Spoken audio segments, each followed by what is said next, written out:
Bonjour à tous.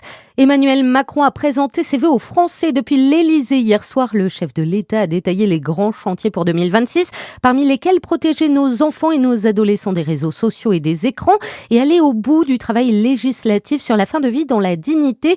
Le chef de l'État qui a également insisté sur le fait d'investir dans notre défense et notre indépendance.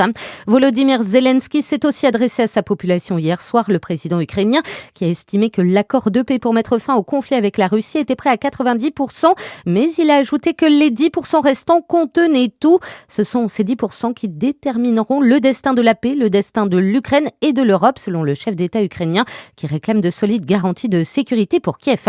L'épidémie de grippe poursuit sa progression en France. Elle a atteint un niveau d'intensité très élevé à l'hôpital. C'est ce que révèle le dernier bulletin de Santé publique France publié hier soir. Le pic de la maladie est attendu dans les prochains jours.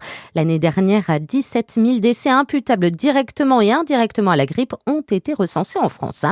Attention, si vous devez prendre l'avion, des annulations de vol et des retards pourraient survenir aujourd'hui pour les voyageurs d'EasyJet en France. L'Union des navigants de l'aviation civile dénonce depuis plusieurs mois la dégradation profonde des conditions de travail. L'objectif aujourd'hui, zéro décollage. Parmi les plateformes concernées, Roissy, Orly, Nantes, Lyon et Nice.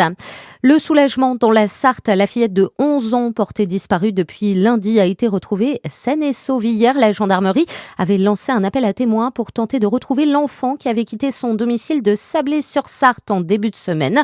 La petite fille a été prise en charge par les services sociaux. Et enfin, le tout dernier album des Irréductibles Gaulois est un véritable carton.